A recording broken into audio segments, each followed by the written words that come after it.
The rain in Blackfall doesn't just fall, it attacks. It hammers the thin roof of my studio apartment, a relentless drum against the cheap tin. Down by the North Lake River, you learn to live with the damp, the smell of silt and rust that creeps in through the window frames, no matter how much tape you use. I huddled over the kitchen counter, which was also my dining table and my desk, nursing a cup of instant coffee that tasted like burnt plastic. The classified section of the Blackfall Chronicle was spread open, the newsprint already limp from the humidity. My brother, Rowan, needed another surgery. The construction gig, the one that was supposed to get us ahead, had instead sent him tumbling 3 stories down onto unforgiving concrete. The doctors used words like neurological and extensive, and all I heard was the sound of a cash register ringing up a bill I could never pay. That's when I saw it, tucked between ads for overnight stalkers and short-order cooks, a small, discreet box Rookhaven estate, seeking flexible sanitation staff, premium rates, strict background check. Rookhaven, even down here in the Riverside slums, that name meant something. It was a shadow cast from the hills, a place of rumors. People didn't just work at Rookhaven, they were absorbed by it.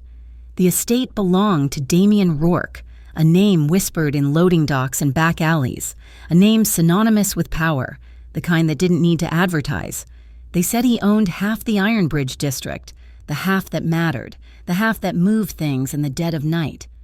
Flexible sanitation staff, a janitor, a maid. My hand instinctively went to my collar, my fingers finding the familiar, cool metal of my mother's lucky charm, a simple silver lapel pin, a dandelion head etched into its surface, seeds scattering. Make a wish. Alara, find the strength to blow. I needed this job. Rowan needed this job. The rumors didn't matter. The churning in my stomach didn't matter. I tore the ad out, my knuckles white. 2 days later, I was standing outside gates that looked like they belonged on a fortress. Rookhaven Estate wasn't just on a hill, it was the hill, a monolithic structure of dark stone and reflective glass that seemed to drink the weak. Midwestern sunlight, the rain was back, plastering my thin jacket to my skin as I spoke into an intercom that probably cost more than my apartment building. I was buzzed through 3 separate checkpoints before I even reached the front door, which was opened by a woman who looked as severe and unyielding as the house itself. She was older, dressed in a crisp, dark uniform, her gray hair pulled back so tightly it seemed painful. "Miss Quinn, I am Mrs. Prynne." Her voice was low, carrying the clipped authority of someone who had managed empires. "You are punctual. That is a promising start." She led me through hallways that felt more like canyons. The silence was unnerving. It was the middle of the afternoon, but the heavy drapes and dark wood swallowed the light. Everything was polished to a terrifying gleam, marble floors, mahogany panels, brass fixtures.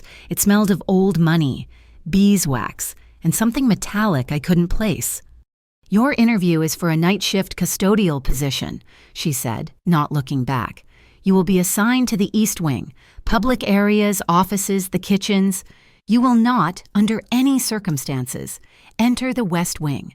That is the family residence. Is that clear?" "Yes, ma'am. Perfectly." We entered a large, sterile kitchen, the kind you see in magazines, all stainless steel and granite. A man was leaning against a counter, arms crossed. He wore a simple black suit, but it fit him in a way that suggested it wasn't just for show. His posture was alert, his eyes a piercing, skeptical hazel swept over me, cataloging every weakness. "This is Mr. Fenn," Mrs. Prynne said. "He's the head of estate security." Jax Fenn didn't nod, and he just watched me. Clean record. Alara Quinn, some volunteer work at the crisis center, CPR certified, basic psychological first aid. He recited my life like it was a grocery list. "Why Rookhaven?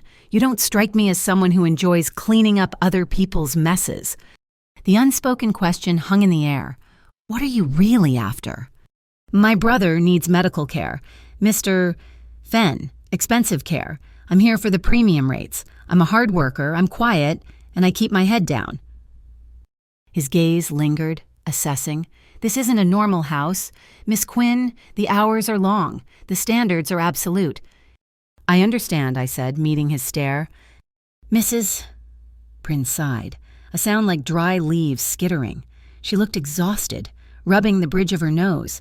"Frankly, Mr. Fenn, we need the staff. The turnover—" She trailed off, glancing at a security monitor mounted by the pantry. On the screen, a grainy black-and-white image showed a hallway. A woman, a nanny, judging by her bright smock, was grabbing her coat, her face a mask of frustration, gesturing wildly to someone off camera. "That's the 12th one. Mrs., Prin murmured, mostly to herself. "Number 12. And the agency says it's the last. They're blacklisting us." "The kid doesn't trust anyone," Jax Fenn said, his voice dropping. "And the press is circling, just waiting for a story. A Rourke heir who's unmanageable. They'd love that." A cold dread settled in my stomach. They were talking about a child. As if summoned, a sound pierced the oppressive silence of the estate. It wasn't just a cry. It was a scream, a raw, desperate, agonizing wail of pure terror that seemed to come from the walls themselves. It was the sound I'd heard at the crisis center, the sound of a nervous system pushed past its breaking point. "Mrs. Prin winced. Jax Fenn's jaw tightened. "That, Mrs. Prin said, her voice strained, "is Theo, Mr. Rourke's son. He's 3 years old." The screaming continued, punctuated by a frantic, rhythmic thud, thud, thud. "He's overstimulated," I whispered, the words slipping out before I could stop them. My training kicked in, my brain automatically analyzing the sound. He's terrified of a stranger, and now he's hitting something to try and ground himself. The screaming is a release. Both of them stared at me. I flushed, realizing I had crossed a line. "I'm sorry. The volunteer work, we dealt with sensory episodes." The wailing hitched, turning into a desperate, gasping sob. It was coming from down the hall, from the forbidden West Wing.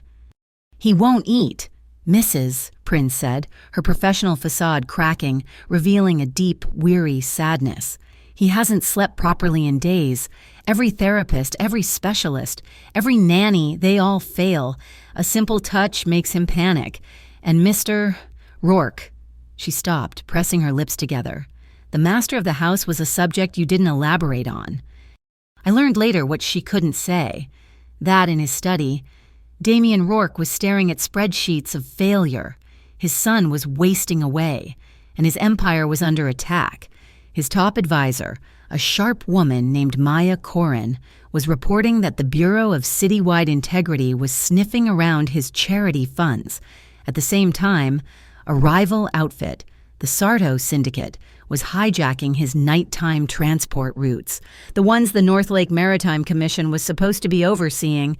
He was a king besieged from without and crumbling from within. But in that moment, all I knew was the sound. It was a physical thing, a weight in the air. I could feel the child's panic in my own chest.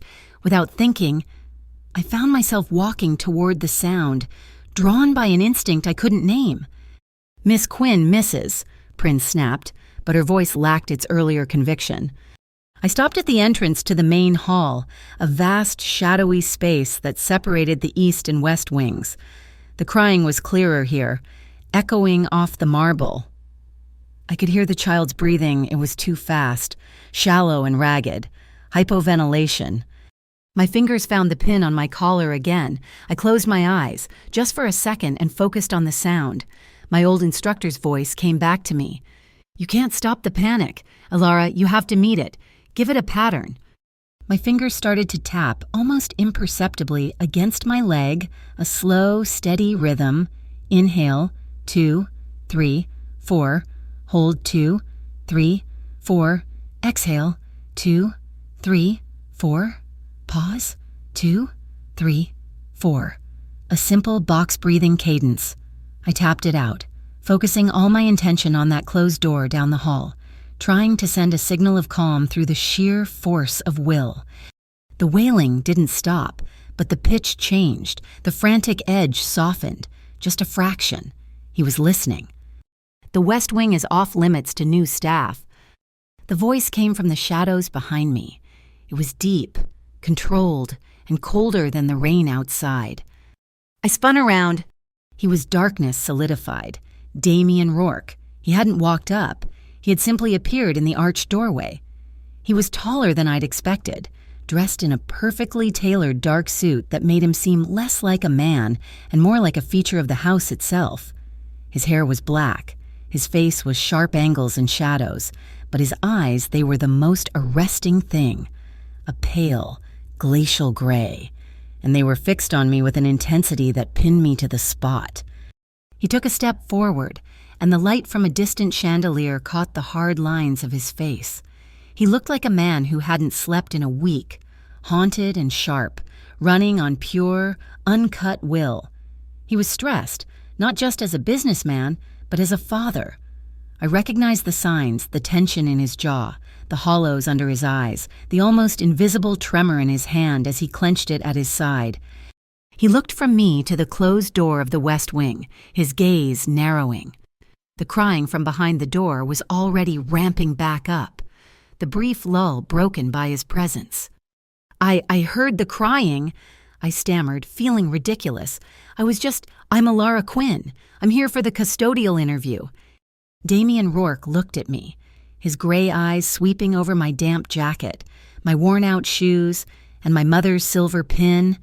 His expression was impenetrable. For a split second, something flickered in that icy gaze. Not surprise, exactly, confusion. A momentary glitch in his absolute control, as if he'd seen a piece that didn't fit the puzzle. Then it was gone, shuttered away. "Mrs. Prin is handling the interviews," he said, his voice flat, dismissing me entirely. He turned his attention back to the dark hallway of the West Wing, his shoulders rigid, bracing himself to walk back into the storm his son was creating. He was a king in a fortress, and his heir was a prisoner in his own mind, and I, Alara Quinn, needing money for my brother, had just tapped on the dungeon door. I got the job. It wasn't a celebration, Mrs. Prin had hired me with a kind of grim desperation, as if she were stocking a pantry she knew was infested. My encounter with Damien Rourke had been filed away as an anomaly. I was given a gray smock, a magnetic ID badge that didn't have my name on it, and a schedule that started at 10 at night and ended at 6 in the morning. My first assignment, predictably, was the East Wing, polishing floors so clean you could see your own terrified reflection in them, but I could still hear him. The West Wing was a separate entity, but the sound traveled those high, thin screams of a child trapped in a feedback loop of his own terror. After 3 nights of scrubbing grout and listening to that sound, I couldn't take it anymore. I wasn't going to break the rules. I wasn't going to go to the West Wing, but I couldn't do nothing. From the East Wing supply closet, I took a stack of plain, white copy paper, and from a child's art station in one of the empty formal rooms, I took a box of crayons. I checked the label unscented, wax-based, safe. The next night, I was assigned to the Grand Library. It shared a wall with the West Wing playroom. The screaming was muffled, but it was there, a constant, frantic vibration. I polished the long mahogany table. I dusted books that hadn't been touched in decades, and then, in a quiet corner, near the wall that separated us, I sat on the floor. I took a single sheet of paper, and I began to fold. My mother had taught me. It was the one calm thing we had in our own chaotic life, a sharp crease. "Alara, make your intentions clear." I folded a paper crane. The sound was quiet, but distinct in the silent house, the shh of the paper, the thud of a fingernail running along a new edge. On the other side of the wall, the screaming paused. It was just for a second, a gasp for air, then it resumed, but the rhythm was broken. I took another sheet. I started again. Shh, thud, a steady, predictable pattern, a sound that had a beginning, a middle, and an end. The screaming subsided. It didn't stop. It wound down, like a motor running out of gas, into a high-pitched, exhausted whimper. I finished the second crane and set it on the table. I went back to polishing. The next night, Mrs. Prin met me at the door, her face pale. "Your assignment has been changed." My heart hammered. I was fired. "You will be cleaning the West Wing playroom." She led me down the forbidden hall. My pulse was so loud I was sure she could hear it. She opened the door. The room was beautiful and completely wrong. It was filled with the most expensive toys, imaginable electric cars, a dollhouse the size of my apartment, silk-dressed dolls with dead glass eyes, and in the far corner, on a small mat, sat Theo. He was tiny for 3, pale, with huge, dark eyes that were just like his father's. He was watching me, his entire body coiled like a spring, his hands fisted in his pajamas. A new nanny, a young girl who looked terrified, was sitting bolt upright on a chair 10 feet away from him. "He has been quiet," Mrs. Prin whispered, as if afraid to break the spell. "Since last night." I nodded, my throat dry. "I'll start with the floors." I didn't look at him. I didn't speak to him. I was just a shape, a new part of the furniture. I got my bucket, my soft cloths, and I started work on the far side of the room, my back to him. The nanny let out a shaky breath and slipped out of the room, grateful for the reprieve. We were alone. The silence was louder than the screaming had been. It was heavy, vibrating with tension. I could feel his eyes tracking my every move. After half an hour of wiping baseboards, I moved to the shelves. I took the box of unscented crayons and the ream of paper from my cart. I didn't offer them. I just set them on a low shelf, accessible but not pushed on him. I sat on the floor, a few feet away, and took a sheet of paper. "Shh!" I folded. I could hear his breathing. It was shallow, fast. "Shh!" A small sound escaped him, a low, nasal It wasn't a word. It was a vibration, the sound of a mind that was overwhelmed, finding one single thing to focus on. I finished the crane and placed it on the floor. I picked up another sheet.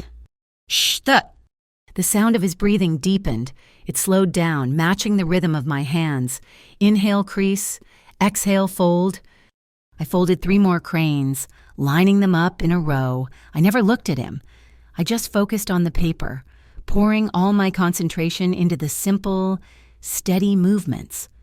When I was done, I stood up slowly, my joints cracking in the quiet.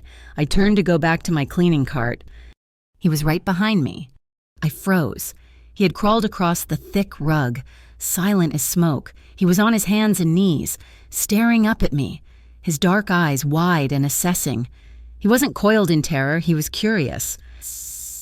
"Hello, Theo," I whispered, not moving a muscle. He didn't answer. He just looked. His gaze drifted from my face, down my gray smock, to the one piece of me that didn't belong.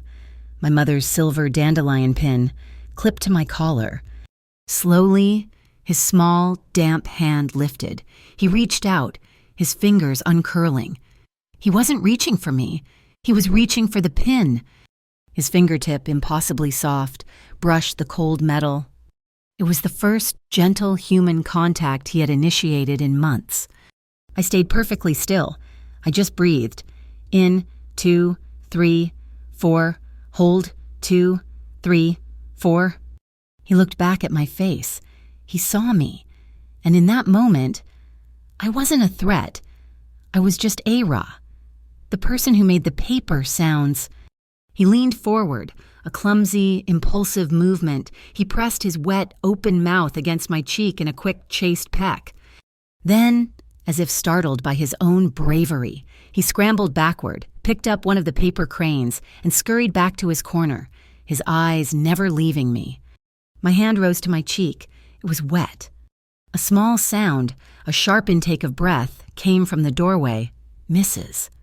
Prin was standing there, her hand over her heart, her eyes wide with a mixture of shock and something that looked terrifyingly like hope. In the kitchen, Jack Sven, watching the monitor feed, went still, the kitchen staff bustling behind him, slowed to a stop, sensing the shift, all of them staring at the screen in dead silence.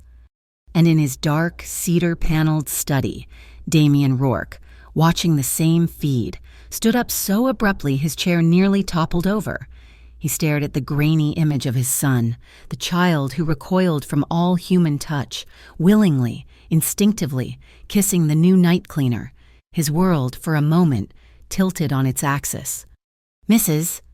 Prin hurried over to me, her usual severity completely gone. "Oh, my dear," she whispered, her voice trembling. "Oh, my dear." But her eyes kept darting toward the hallway, toward the master's study. The master, "We must be careful. This is unexpected."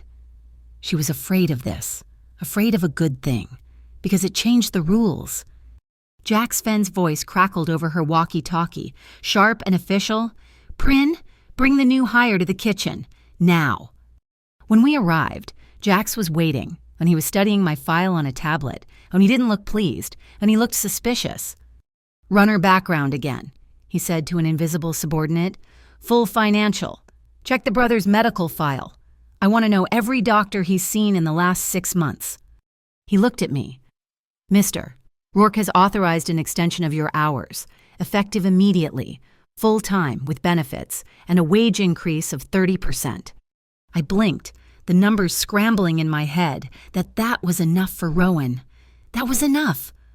"But," Jax continued, his voice hard, "let's be very clear. You are not a nanny. That position is filled." He gestured to the terrified girl who was now hovering by the doorway. "You are custodial staff. Your duties are the sanitation of the West Wing playroom and nursery. You are to be present. You are to clean. That is all. Do not overstep. Miss Quinn, do you understand me?" "Yes, Mr. Fenn." Damien was being clever. He wasn't making me a nanny. To call me that would be to put pressure on Theo, to replace the 12 failures that had come before. I was just the cleaning lady. I was furniture. I was safe. So I became the safest piece of furniture in Rookhaven? My duties were simple. I cleaned, I wiped, and I was a calm presence in the storm. I began to gently curate his environment. The room was too bright, the sounds too sharp. I put in a request through Mrs. Prin. Heavy curtains, velvet, if possible, dark blue. The light is too harsh. They arrived the next day. The marble floors, I requested next. They echo. Are there any rugs, wool, or cotton? Something hand-woven, the texture is better. Rugs were brought up from storage, thick and soft, muffling the sound of footsteps, soaking up the echoes. I stopped using the harsh chemical cleaners. I switched to simple white vinegar and warm water. The sterile, biting smell of bleach was replaced by a faint, clean tang. And in the hallway, outside the room, I placed a small diffuser with 2 drops of sweet orange oil, not enough to be a scent, just enough to cut the sterile tension in the air. And Theo responded. The screaming fits that had lasted for hours now lasted for 10 minutes. The frantic head-banging stopped. He was still a volatile, sensitive child, but the panic was receding. He started to use my name, Ara, and he would point at me when I entered. Ara. He started to play, not with the expensive, loud toys, but with the paper. He would sit in his corner, tearing it, and he would mimic the sound I made when I folded, a little breathy noise. It was his new ritual, his sound for peace. I never saw Damien, but I felt him. I knew he was watching the monitors. I knew he was standing in the shadows of the hallway, just listening to the one thing he had never heard in this house quiet. I would see his silhouette some nights, in his study, as I passed, just a shape against the rain-lashed glass. He was watching his son sleep, really, truly sleep. The entire house seemed to unclench. The scent of cedar from his study and the faint, sweet orange from the hall began to mingle. The air felt different. One night, or rather, one early morning, my shift was over. It was almost 5 a.m.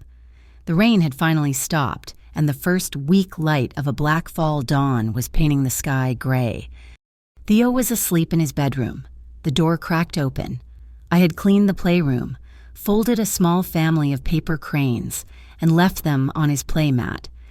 I gathered my things, my footsteps silent on the new, thick rug. I let myself out of the playroom easing the heavy door shut with a quiet click. I was halfway down the hall when I heard it. Patter, patter, patter. Small, bare feet on the hardwood floor. I turned. The playroom door creaked open. Theo stood there, his hair a mess, his eyes half closed with sleep. He was holding something in his fist. He walked right up to me. He didn't crawl, he walked. He looked up at me, his face serious, and pushed his crumpled fist into my hand. "For Mommy," he mumbled, his voice thick and drowsy. He wasn't calling me that. He was 3. He was half asleep.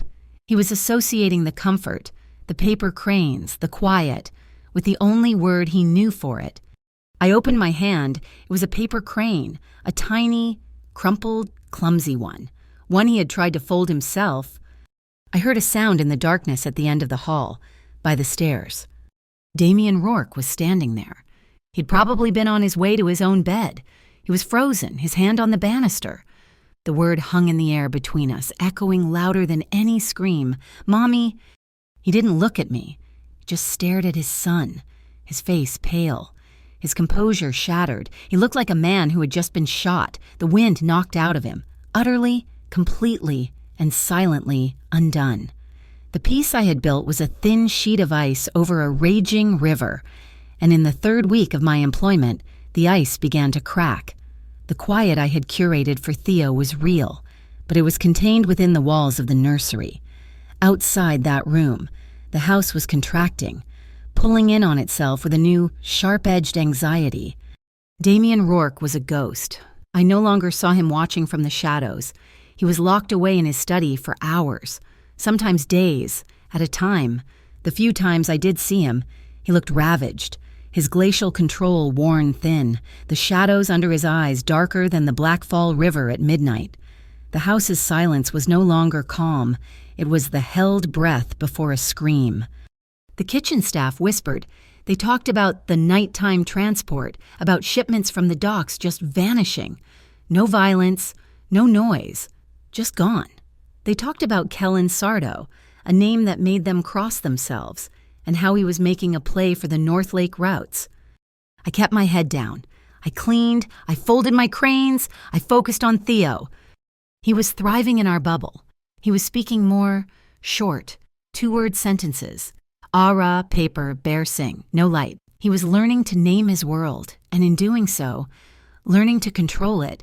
But he was, above all, a Rourke, and Rourkes are observant.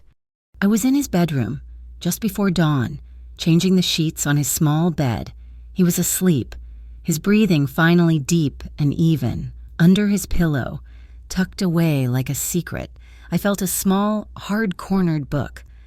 It was a little spiral notebook, the kind you get at a drugstore for $1. I almost put it back, but my fingers recognized the texture.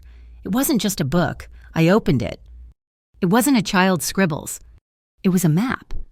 My blood chilled. It was drawn in black, unscented crayon, the kind I had brought. It was a series of dots and lines, a long, wavy line I recognized as the North Lake River, a cluster of squares for the Iron Bridge district, and then a series of precise, circled dots along the waterfront, Pier 4, Pier 7, the old rail spur. They weren't random, they were stops, a route. Theo had drawn a logistics map. My hands were shaking. I put the notebook back, my mind racing. Where had a 3-year-old seen this? I didn't have to wait long. An hour later, Damien came into the nursery. He hadn't been to see Theo in 2 days. He looked like he'd been through a war. His suit was rumpled, his tie was gone, and his jaw was covered in dark stubble.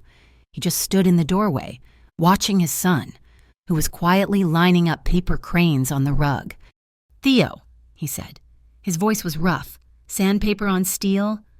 Theo looked up. "Papa?" Damien walked in, his heavy tread muffled by the thick wool rug. He sat on the floor, a move that looked unnatural for him, his knees cracking. He saw the notebook peeking out from under the pillow. He pulled it out. His entire body went rigid. It was not the reaction of a father finding a drawing. It was the reaction of a king finding an assassin's dagger in his own bed. He held the notebook open, his hand trembling. not with weakness, but with a terrible, contained rage. He looked at his son, and his voice, when he spoke, was the most terrifying thing I had ever heard. It was infinitely gentle. "Theo, who showed you this? Who showed you the dots?" I held my breath. I was just the cleaning lady, invisible in the corner, wiping down a bookshelf. Theo didn't seem to notice the danger. He just pointed a small finger across the room. "Bear. Bear sings me dots." Damien's eyes followed that finger to a soft, plush, beige-colored bear sitting on the nightstand. It had been a gift from a distant relative. "Mrs." Prin had said for white noise relaxation. It was always on, a quiet, shushing sound. Damien stood up. He picked up the bear. He looked at me, and his eyes were no longer gray. They were black. "Get Jax!" 5 minutes later, we were in the main kitchen. The morning sun streamed in, making the stainless steel counters gleam. Jax Fenn had the bear. He didn't ask questions. He took a long, sharp utility knife from his belt and, with the precision of a surgeon, sliced the bear open from neck to navel. He plunged his hand into the cotton stuffing. His fingers closed around something small and hard. He pulled it out. It was a small, black chip, no bigger than my fingernail, attached to a wafer-thin microphone. "A ghost pin," Jax breathed, his face pale with fury. "This isn't off the shelf. This is high grade, military. This is expensive." He looked at Damien. "This was placed by someone on the inside, someone who could get into his room." Damien Rourke said nothing. He just stared at the piece of technology that had been listening to his son, that had been leaking his secrets. The new procedures from the North Lake Maritime Commission, the ones that were choking his transport lines, they knew exactly where to squeeze. Sardo's men knew exactly where to be, because a child's teddy bear had told them. The house was no longer a fortress, it was a sieve. That night, the atmosphere was suffocating. It was the night of the Rourke family's monthly charity board dinner, a formality. Mrs. Prin had told me I was assigned to serve water in clear plates, to be a ghost in the dining room. They were all there, Damien at the head of the table, looking like a statue carved from ice, Maya Corin, his advisor, at his right, her face sharp and her eyes missing nothing. Jack stood by the door, arms crossed, his presence a physical weight. And at the other end of the table, holding a wine glass, was Benedict Cole. He was the chief accountant, the man who ran the Morning Ember Charitable Fund. He was handsome, in a polished, bloodless way, with perfect hair and a suit that probably cost $5,000. He was the public face of the Rourke organization's goodwill. "The BCI is just persistent," Benedict was saying, his voice a smooth, reasonable balm. "These audits are tiresome, Damien, but I assure you, Morning Ember is transparent. Our books are clean." "They have an inside source," Maya said, her voice cutting through his. "Someone in our accounting—" Benedict raised a perfectly plucked eyebrow. "Then you should find them, Maya. But this atmosphere is unsettling." He turned his gaze to Jax. "Speaking of unsettling, I hear there was a security lapse in Theo's room." The temperature in the room dropped 10 degrees. "A toy," Benedict said, swirling his wine. "A listening device. In the boy's own room. How does that happen? Jax, your security is supposed to be absolute. You're responsible for that failure." Jax didn't flinch. "It's being handled." "Is it?" Benedict smiled, but it didn't reach his eyes. "Or are you too busy watching the docks, letting the real threats walk in the front door?" I moved forward to refill Damien's water. I was invisible.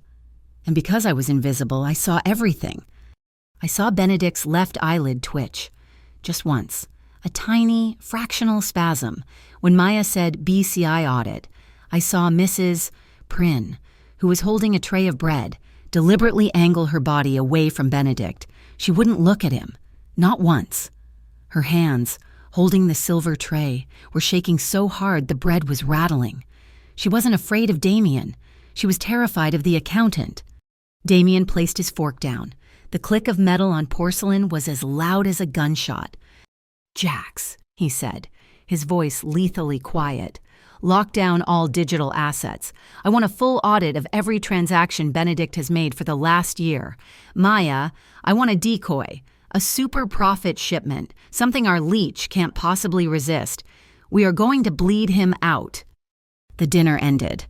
I spent the next 2 hours in a daze, cleaning the East Wing, my heart hammering against my ribs. I knew, with a certainty that went bone deep, that Benedict Cole was the traitor, but I was the maid. It was almost 3 in the morning. I was in the administrative hallway, emptying the last trash bin outside the accounting offices. The hall was dark, lit only by a single green exit sign. I heard a sound, a whisper. I froze. A door was cracked open, Benedict Cole's office. He was inside, his voice a low, urgent murmur. "No, the manifest will be clean. It's too good to pass up. I'm feeding it to them tonight." He paused, listening. "Make sure Sardo's people are clean. Tomorrow night, Bay 7, the Midnight Cat. It has to be that one. It's the only one they'll move for." My blood turned to ice. Bay 7, the Midnight Cat. He was setting up the bait or walking into it. No, he was directing it. I backed away, silent as a shadow, my mop bucket rattling faintly. I fled the East Wing. I had to get out. I couldn't carry this. I was a cleaner. My brother was sick. This was not my world.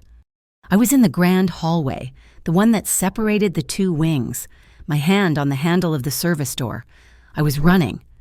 "Miss Quinn." Damien's voice. He was standing at the foot of the grand staircase, in the shadows. He'd been waiting. I turned, my heart trying to escape my chest. I was trembling. I was caught. He didn't move, just watched me, his gray eyes reading my terror. He didn't yell. He didn't threaten. The man I saw now was not the same one who had warned me away from the West Wing weeks ago. This was the man who had seen his son kiss me. The man who had seen his son hand me a crumpled paper crane. "You look frightened," he said, his voice a low rumble. I'm just tired, Mr. Rourke. It's the end of my shift." He took a step closer. The air around him was electric. "You have done a good thing. For my son. You brought him back from a place I couldn't reach." I just nodded, my throat too tight to speak. "In this house," he said, his voice barely above a whisper, "trust is a weapon. It's the rarest thing I own, and it's been compromised." He was standing in front of me now, and he was so close I could smell the faint scent of cedar and the sharp, metallic tang of stress. "If you see anything," he said, his eyes locking onto mine, holding me captive, "anything at all about my son or about the nature of trust in this house, you don't go to Mrs. Prynne. You don't go to Jax." He paused, and the weight of his next words settled on me like a shroud. "You come to me first." It was a command, wrapped in a plea. He had just made me his confidant. He had just made me a player in his lethal game, and I was standing there, my hand burning on the doorknob, holding the secret that could either save him or get us all killed. I didn't tell him. The words Bay 7, Midnight Cat were a lead weight in my stomach. For 2 nights, I walked the halls of Rookhaven as a ghost, my silence a living, breathing thing. I had been a cleaner, invisible. Then I became a healer, a curiosity. Now, Damien's command, "You come to me," had made me a spy, and I was failing. Every time I saw Benedict Cole in the hallways, his polished smile and courteous nod made my skin crawl. He was the leak. He was the rot in the foundation. And I was the only one who knew, and I was just cleaning. I told myself it wasn't my fight, that my only focus was Rowan. But as I watched Theo laugh, a real, bubbling laugh as we built a tower of paper cranes, I knew I was lying. You can't just heal a child. You have to heal the house he lives in. On the 3rd night, the tension in the house had become a physical ache. Damien was pushing his decoy shipment, and Benedict was preparing his ambush. The entire estate was a bomb waiting for a spark. Mrs. Prynne found me as I was wiping down the playroom. Her face was pale. "Miss Quinn, Mr. Rourke requests your presence." And Theo's, "He's on the roof."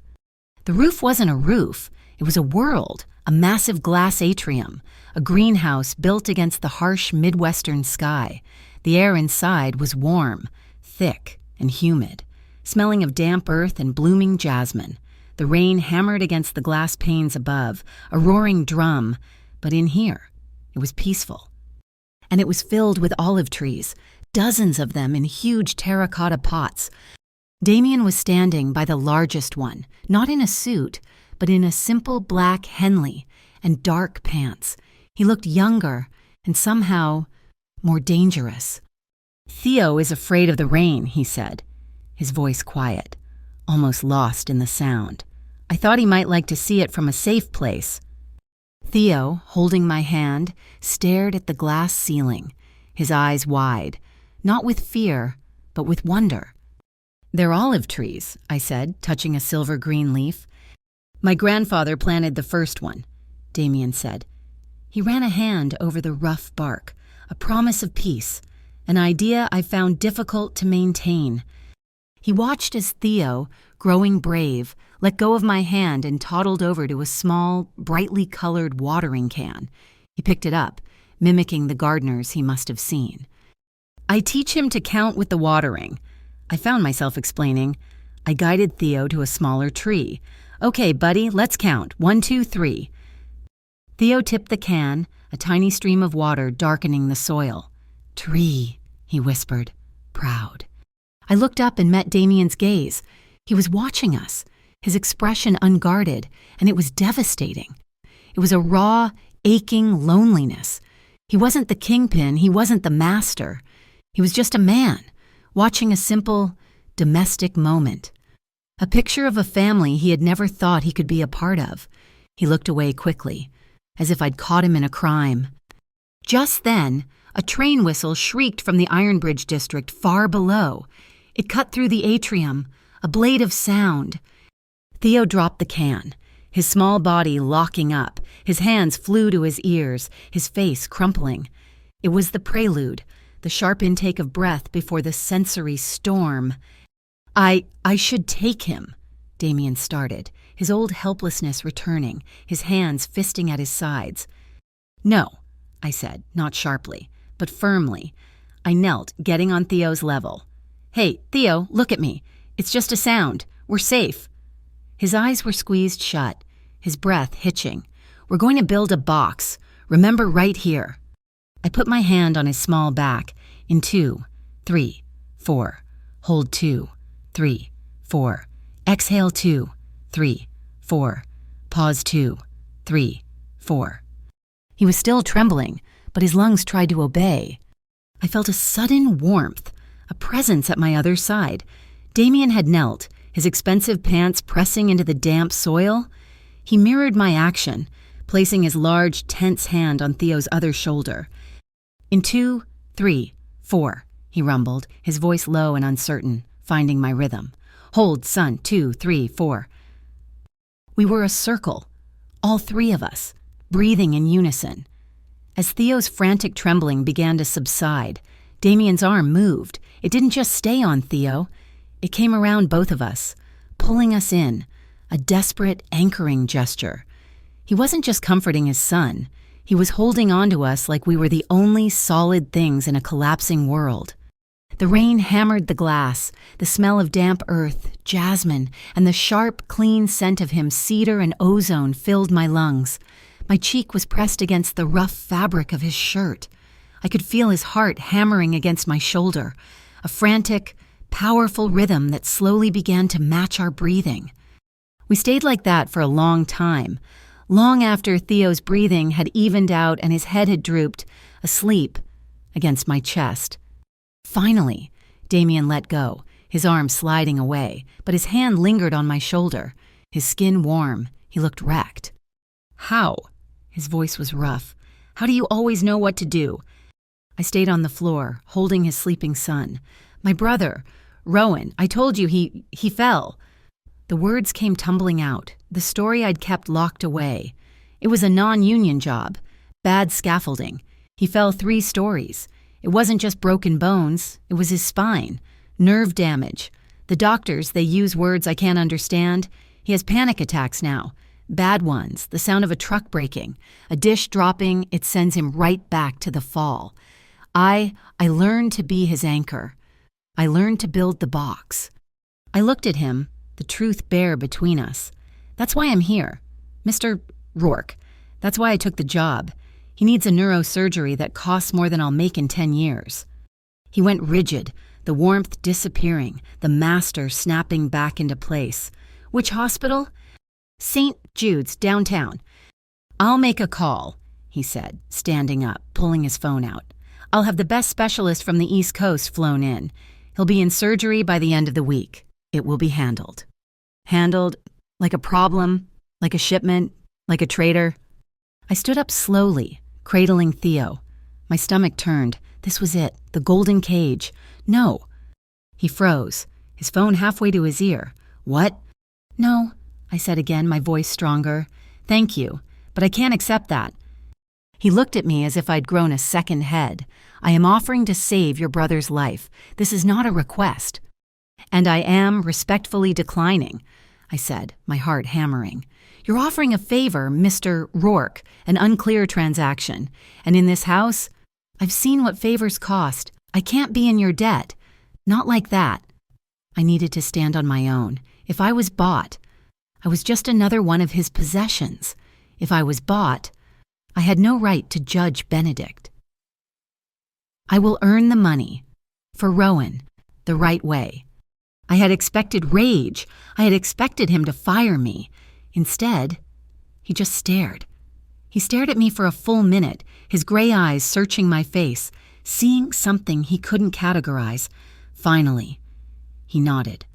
A single, sharp dip of his chin. You are, he said, his voice quiet, singular Alara Quinn. He left me there, with his son in my arms and the rain as my only applause. The next day, he found me again. He led me not to the roof, but to the deep basement, to a long, climate-controlled room I never knew existed, an archery range. It was pristine, not for firearms, but for old-world recurve bows. I thought you might need a way to clear your head, he said. He handed me a light, beautifully crafted bow. It's about focus. Nothing else exists. The house, the threats, your personal worries, they all have to fade. There is only you, the string, and the target. I was clumsy. The string snapped against my forearm, leaving an instant, stinging welt. I cursed under my breath. You're fighting it, he said. You're trying to force it. He stepped behind me. I stopped breathing. His chest was pressed against my back. I could feel the solid, steady beat of his heart against my shoulder blades. He wasn't touching me. Not really, but he was everywhere. Relax your shoulder, he murmured, his voice a low vibration in my ear. He reached around, his hand covering mine on the bow's grip. His skin was warm, his grip firm. His other hand came to my right elbow, guiding my arm back. Don't aim with your eyes, aim with your breath. His face was next to mine. I could feel his breath, warm and clean, ghosting my temple. Pull, he whispered. I pulled the string back. Now breathe, with me. In 2, 3, 4. We inhaled together. The air was charged, electric. This was more intimate than the hug in the greenhouse. That was desperation. This was control. This was a shared, focused, dangerous alignment. Hold. My muscles screamed. The world narrowed to that single point. The yellow center of the target 50 feet away. Exhale, he breathed. I let the arrow fly. It thwacked into the target, striking the outer red ring. I let out the breath I'd been holding, my whole body trembling. The spark between us was undeniable, a jolt of static electricity that left my skin tingling. I stepped away, fast, putting a foot of air between us. I think I get it. He stepped back. 2.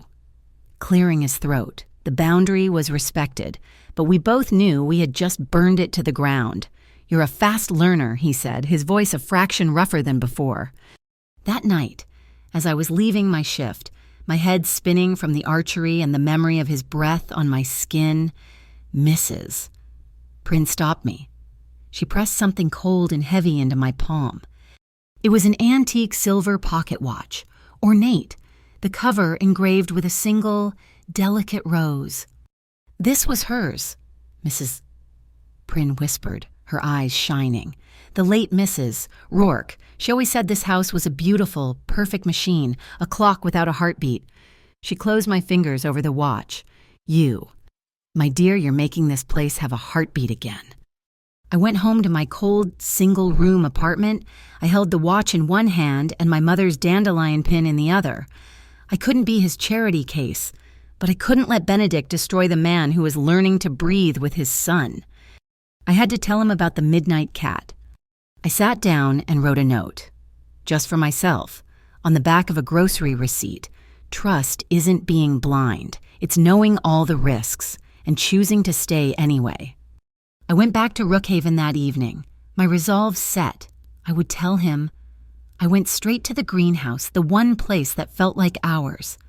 I needed a minute to breathe, to find the words. The olive trees were silent witnesses. I stood in the spot where we had knelt, the three of us. My eyes drifted up, following the lines of the steel beams to the glass apex. And I saw it. Nestled in the dark metal fretwork, almost invisible, was a small black dot, a camera lens. It wasn't one of the bulky, obvious security cameras. This was small, high grade. As I watched, it panned, slowly, almost imperceptibly, to follow me. The sanctuary wasn't safe. The watcher was still watching. I saw the camera. My blood didn't just run cold, it evaporated. I felt dizzy, my hand gripping the rough bark of an olive tree, the greenhouse, the one place that felt like a sanctuary. Our place was compromised, that tiny, panning lens. It wasn't one of Damien's bulky security feeds. It was hidden. It was sophisticated. It was Benedict. I fled the roof, my mind racing. I couldn't tell Damien, not directly. I couldn't be seen walking into his study. What if the camera wasn't Benedict's? What if it was Damien's, and he was testing me? No, that didn't feel right. The man who had knelt with me, who had breathed with me, wasn't the man who would bug his own son's safe space.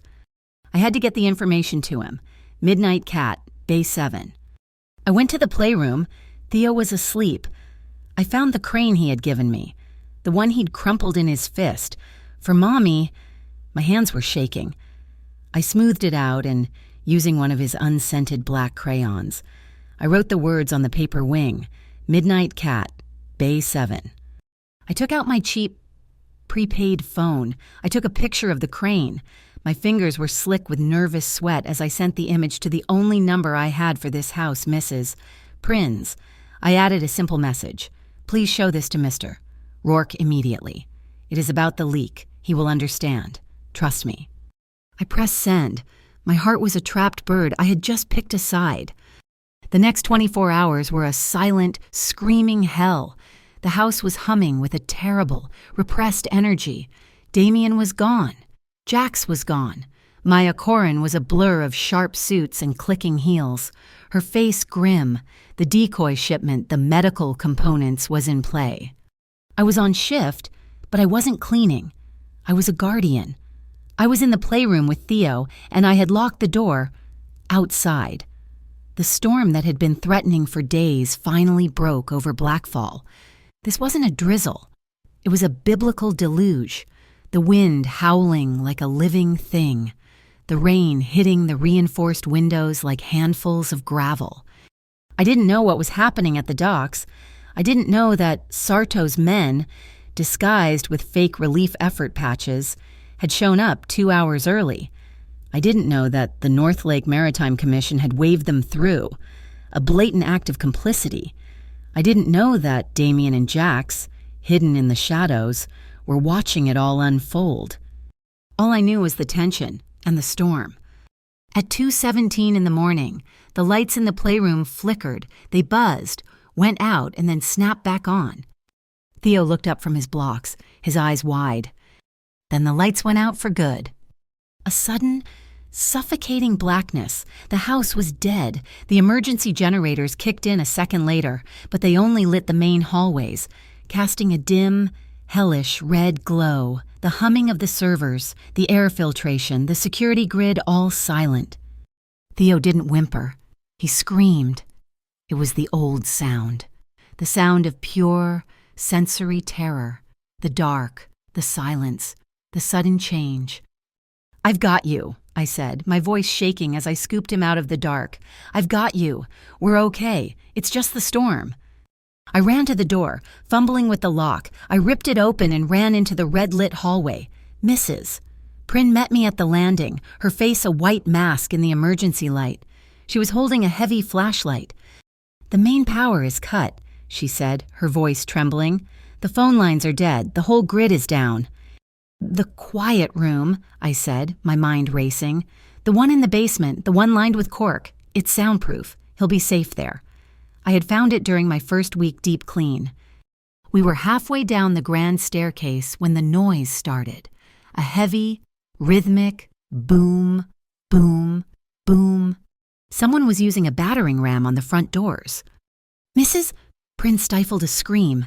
She ran to the main security panel by the door, which was running on a tiny battery backup. The screen flickered to life. 6 men, dressed in dark blue rain slickers, with BCI in white letters on the back. They were coming through the shattered remains of the oak doors. "I am Mrs. Prin, the estate manager," she shouted into the intercom, her voice cracking. "You cannot be here. I demand to see a warrant." One of the men, his face hidden by a hood, stepped forward and flashed a laminated ID at the camera. Bureau of Citywide Integrity. Official warrant. My blood turned to ice. It was wrong. "Mrs. Prin," I hissed, pulling her arm. "Look at the ID. The font." She squinted at the screen. "It's fake," I said, my voice desperate. "The official BCI font is a serif, like a typewriter. I've seen it on the notices downtown. That's a block font. It's fake. It's him. It's Benedict." The recognition hit her like a physical blow. She understood. This wasn't a raid. It was an invasion. "The silver pantry," I said, yanking her away from the panel. "Now." I half-dragged, half-carried Theo, running through the dark dining room. I had polished the silver in that pantry for an entire shift. I knew its secrets. I threw open the door, past the gleaming rows of sterling, and shoved my shoulder against the back wall, the one carved from heavy mahogany. A panel groaned and gave way, revealing a dark, cobweb-filled shaft, the old dumbwaiter. "In," I shoved Mrs. "Prin, it goes down to the terrace, go." She scrambled in, and I pushed Theo into her arms before climbing in after her, pulling the panel shut just as we heard the heavy thud of boots on the marble floor of the dining room. We tumbled out onto the stone terrace.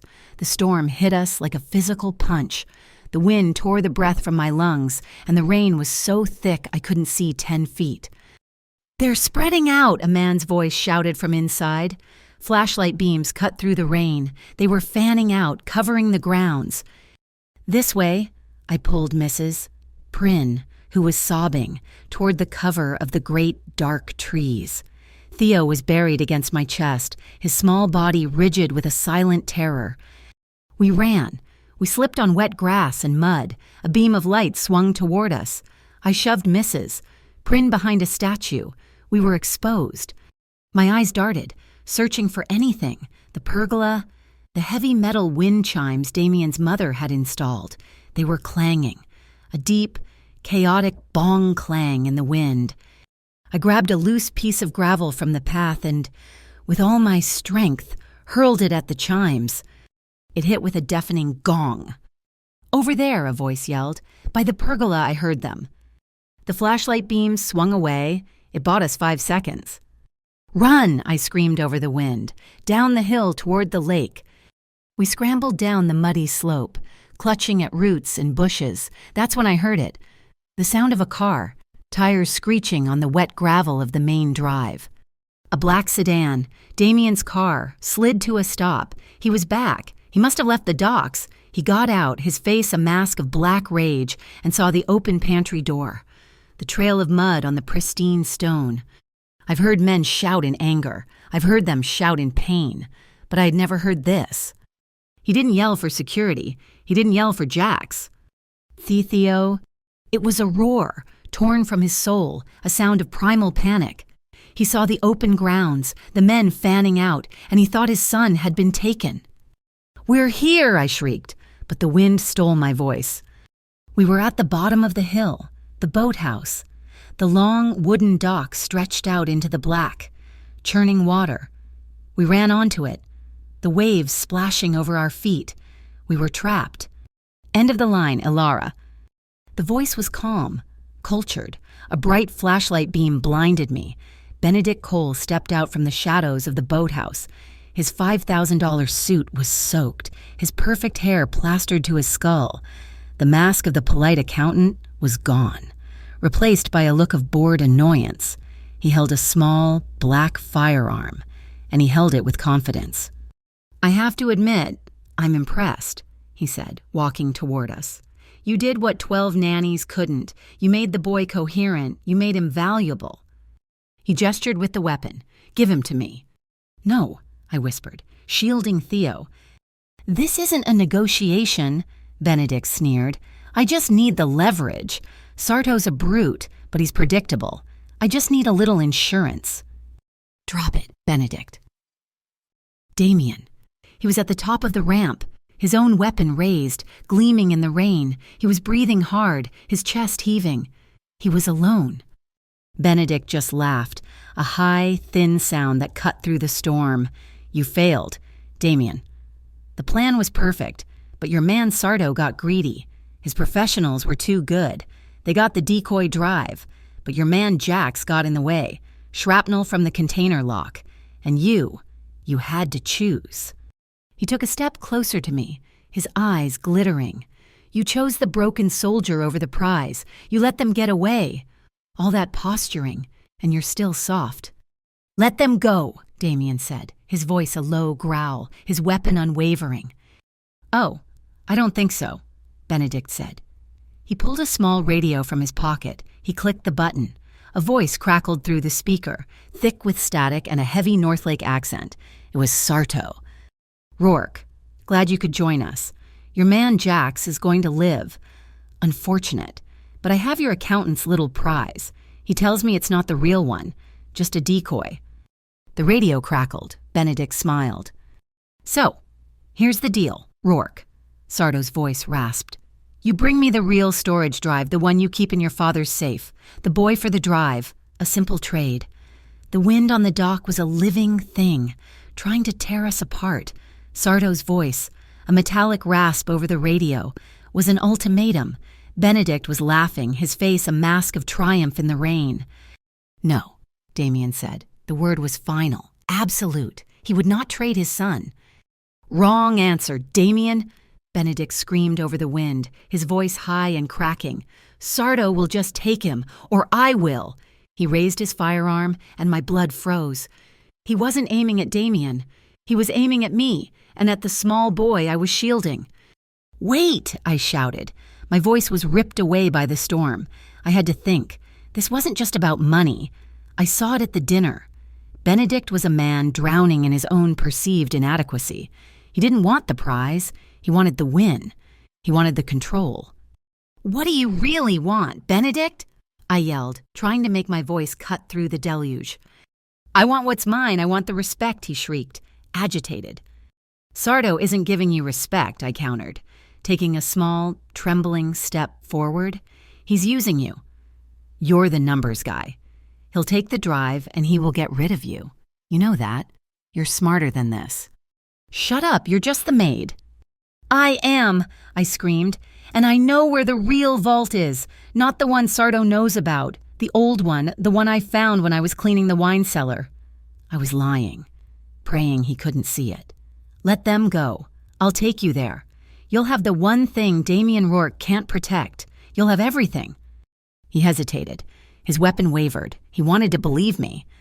Damien's eyes were wide, a silent no forming on his lips. Before Benedict could speak, a sharp thump exploded from the woods above the ramp. A canister landed at Benedict's feet, spewing a thick gray cloud, smoke. Now Jax's voice roared from the darkness. Damien didn't hesitate. He lunged, not at Benedict, but at us. He snatched Theo from my arms with one hand, grabbed my wrist with the other, and hauled me toward the boathouse. "Cover him, Jax." "Go," Jax yelled, and I heard the crack of a return shot from the trees. Damien kicked the boathouse door in. It was pitch black, smelling of mildew and old ropes. "Where?" "Ilara," he shouted. He thought my lie about the vault was real. I don't know," I cried. "I made it up." "Damn it." He shoved Theo back into my arms, pressing us against the wall as he ran his hands along the wood paneling. "My grandfather, he built this place for war." His fingers found a seam. He slammed his palm against it. A narrow, dark section of the wall clicked and slid open. A tunnel. "In, go?" He shoved me and Theo through. I stumbled onto a cold stone floor. He followed, pulling the heavy door shut behind us. We were in absolute, suffocating darkness. The sound of the storm was instantly gone. I couldn't breathe. Theo was preternaturally silent, frozen in shock. Then, Damien's hand found mine in the dark. His grip was steel, an anchor. "I have you. It goes up, to the house. Run." We ran, a narrow, winding staircase of stone. I could hear his harsh, ragged breathing behind me. I could feel his pulse, or maybe it was mine, thrumming through our joined hands, our hearts beating in the same frantic, terrified rhythm. He shoved open a final panel, and we fell into a room. It was silent. It was warm. The walls were lined with thick, dark cork and rich mahogany. A single low-voltage lamp glowed on a desk, a panic room. Damien slammed the steel cord door and threw a deadbolt that sounded like a bank vault closing. The world outside ceased to exist. Theo, his small body having absorbed all the terror it could hold, finally let go. He went limp in my arms, his breath catching in a single, exhausted sob before he fell into a deep, comatose-like sleep. I sank onto a low leather sofa, my arms still locked around him, and began to shake. The adrenaline vanished, leaving a cold, violent vacuum. My teeth chattered, my whole body convulsed. The image of Benedict's weapon, the sound of Sarto's voice, the blackness of the tunnel, it all hit me at once. Damien stood in the center of the room, his chest heaving, his dark hair slick with rain. He watched me, his face grim. He knelt in front of me. He didn't speak. He reached out and covered my trembling hands with his own. His skin was hot, his grip was solid, pressing down, forcing reality back into me. He just held me, his thumbs rubbing small circles on my knuckles, grounding me. "You're safe," he whispered, his voice raw. "He's safe. You saved him. Ilara." I looked up. His face was inches from mine. The glacial gray eyes weren't cold. They were burning. The gratitude in them was so naked, so profound, it stole my breath. We stayed like that, just breathing in the silence. We had survived, the three of us. The shaking in my hands slowed, but the tremor moved deeper, into my chest. He didn't let go. He moved one hand slowly, lifting it to my face. His thumb, rough and calloused, brushed the rain and mud from my cheek. "You lied," he whispered, his voice thick with awe. I had to," I stammered. "He was going to—" "You were willing to trade yourself." It wasn't a question. His gaze dropped to my lips. My heart didn't just beat, it ached. He didn't move. He was waiting, giving me every second to pull away, to say no. He was listening, not just with his ears, but with his whole body. I didn't pull away. I leaned into his touch, a fraction of an inch. It was all the consent he needed. He closed the distance. He kissed me. It was not a gentle exploration. It was a collision. It was every ounce of adrenaline, every second of terror, every night of watching, and all the desperate, terrible relief pouring into one single point of contact. His lips were firm, demanding, and yet impossibly respectful. His hand that had been on my cheek slid, fingers tangling in my damp hair, cupping the back of my head. His other hand held my shoulder, holding me steady. It was a kiss that said, "You're alive, and thank God you're alive, and you are here." My body, coiled tight with fear for hours, went liquid, My shoulders relaxed, and I leaned into his unyielding strength. In this room, I wasn't the maid, and he wasn't the boss. We were just two people who had almost lost everything. My hands, no longer shaking, came up. I didn't push him away. I clutched the front of his wet Henley, my fingers twisting in the fabric. I tilted my head, meeting his kiss, returning the pressure. My fingers slid up from his chest, over his broad shoulders, and buried themselves in the thick, rain-soaked hair at the nape of his neck. The kiss changed, the desperation gentled. It slowed, deepened, becoming a deliberate, searching promise in the dark. It was the scent of cedar and rain and the metallic tang of adrenaline, and it was the safest I had ever felt. A small sound, a whimper. We tore apart, our breathing harsh and loud in the quiet room. We looked at Theo. He was still fast asleep, his face peaceful, just a small sound in a deep dream. Damien rested his forehead against mine, his eyes squeezed shut. "I'm sorry," he breathed, his voice rough. I shouldn't have. Not now. It was a moment of weakness. I pulled back just enough to see his face. He looked ashamed. I raised my hand, the one that had been in his hair, and gently pressed my fingers to his lips, silencing him. "We are alive," I said, my voice firm, "and we both know why." A small red light on a control panel by the door began to blink. Damien was on his feet in an instant, the moment shattered, the king back in his armor. He crossed to the panel and hit a button. It was a silent comm. Maya's voice, tinny and strained, filled the room. "Damien, thank God. The signal from your ring is active. The BCI team, they're gone. They pulled back the second they lost Benedict's signal. They're retreating." "They didn't get what they came for," Damien said, his voice hard. "Worse?" Maya replied. "The Midnight Cat just left the pier. Sardo is moving. He just put out the call to the other families. He wants to settle the account tonight. He's moving the meet. The Grey Wharf night fair." "The fair," Damien spat. "In public, crowds. He's smart." He ran a hand through his hair, his mind already 3 steps ahead. He turned to me, his face set. "Alara, you and Theo will stay here. This room is impenetrable. It has air and water for a week. You will not open this door until I come for you." I stood up, carefully laying the sleeping Theo on the sofa cushions. "No." He looked at me, exasperated. "This is not a negotiation. You are safe here."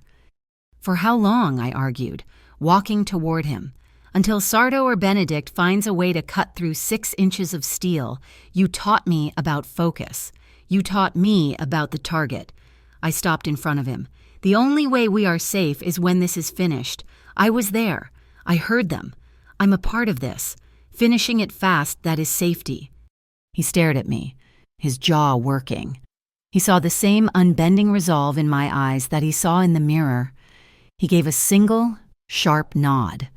He reached for his left hand. He twisted a thick, heavy silver ring from his pinky finger. It was ancient, scarred, with a crest carved into the flat surface, a signet ring. He grabbed my hand and pressed it into my palm. It was still warm from his skin. "This," he said, his voice low and serious, "is the Rourke crest. If I don't come back, you find Maya, you give this to her. It's the key to the real data vault. It's everything." I looked at the heavy ring. Then I looked at his face. I reached up to the collar of my gray smock and unfastened my mother's silver pin, the dandelion. "In exchange," I said, "for a promise." I pressed the small pin into his large, calloused palm. "We both come back. You bring this back to me. You promise me, Damien." His fingers closed around the delicate pin, his gray eyes locked on mine. "I promise." The steel door hissed open. Jack stumbled in. His face was a mess. A bloody bandage was wrapped hastily around his head. His suit was torn, but he was grinning, a painful, grim smile. He looked at the heavy ring in my hand. He looked at the tiny silver pin in Damien's. "Well," Jax rasped, wiping a trickle of blood from his eyebrow. "Congratulations! I think you two just got engaged using a bunch of antiques." Damien ignored him. He looked at me, then at his sleeping son. His face hardened. He helped Jax stand upright. "Are you good?" "I'm good, boss, just a graze." Damien turned to me. He held out his hand. I took it.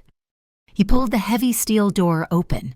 The sound of the wind and the rain rushed back in, a cold, violent welcome. We stepped out into the storm, together. We didn't run back to the house. We ran into the storm. Jax leading the way, his hand pressed to the bleeding bandage on his head. He took us to the garage, past the rows of black, silent cars, to a steel door I had always assumed was a utility closet. It opened into a concrete bunker, a humming nexus of servers and screens, the real heart of Rookhaven. Maya Corrin was already there, her face illuminated by the glow of 6 monitors. She didn't look up. "Jax, there's a medical kit on the wall. Damien, Sarto just made his move." While Jax ripped open sterile packaging, hissing as he applied antiseptic, Damien moved to stand behind her, his hand, the one still holding my dandelion pin, clenched at his side.